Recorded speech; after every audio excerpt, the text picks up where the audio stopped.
Un point mobilité à présent. Cela ne vous a pas échappé. De nombreux chantiers sont en cours dans la capitale et ils ne seront pas finis pour la rentrée scolaire.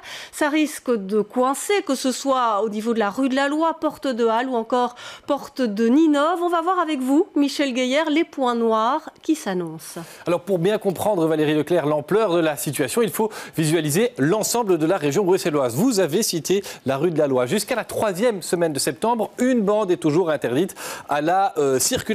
La chaussée d'Ixelles, elle est toujours en travaux et il faut s'habituer à sa fermeture puisque à terme, entre la place Fernand Coq et l'avenue de la Paix, cet axe deviendra un semi-piétonnier réservé aux piétons, autorisé aux bus et en certaines heures aux voitures des riverains. Le chantier de la porte de Ninove, toujours impossible de traverser ce grand axe à proximité du canal. Et puis le tunnel porte de Halle, là c'est jusqu'au mois de mars de l'année prochaine qu'on y circule dans les deux sens que sur une bande avec même certaines nuits des fermetures totales du tunnel. Voilà donc pour 4 gros chantiers qui concernent, on va dire, le centre globalement de la région bruxelloise. Oui, parce qu'attention, Michel, d'autres secteurs sont également concernés. Et regardons d'abord vers le nord de la capitale. Eh bien, là, vous avez notamment le carrefour de la chaussée romaine et de l'avenue de l'Exposition qui, le week-end prochain, va être réasphalté. Impossible de l'emprunter. Ça va évidemment faire des embarras pour l'entrée et la sortie de Bruxelles. L'avenue de Jette va être en travaux. C'est l'aménagement du tram neuf. Ce sont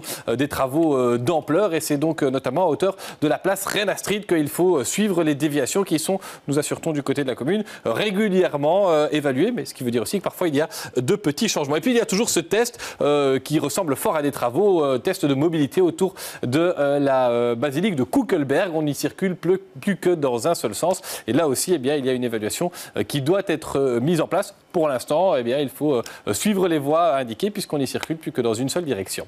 Prenons maintenant la direction du sud de Bruxelles, du sud et de l'est. Voilà, la carte se déplace. Et que voyez-vous? Vous voyez d'abord le rond-point Churchill qui, le week-end prochain, sera réasphalté. Et donc, le 2 et le 3 septembre, il sera complètement interdit à la circulation. Plus moyen d'y passer. On réaménage aussi l'avenue Franklin-Roosevelt. On est à la frontière là, de la commune de Uccle. Et là, il y a des travaux assez importants qui sont en cours. Et puis, il y a gros chantier, le boulevard Général Jacques, qui, pour l'instant, ne permet que de circuler que sur une seule bande de circulation. Du côté, je vérifie bien, oui, du côté impair, ce sens de circulation va être inversé. Donc, on ne pourra circuler que côté pair. Et ces travaux-là, je vérifie, vont durer jusqu'au 18 septembre avec, à un moment donné, même la nuit, une fermeture totale du boulevard Général Jacques. Il faudra donc, encore une fois, suivre les déviations.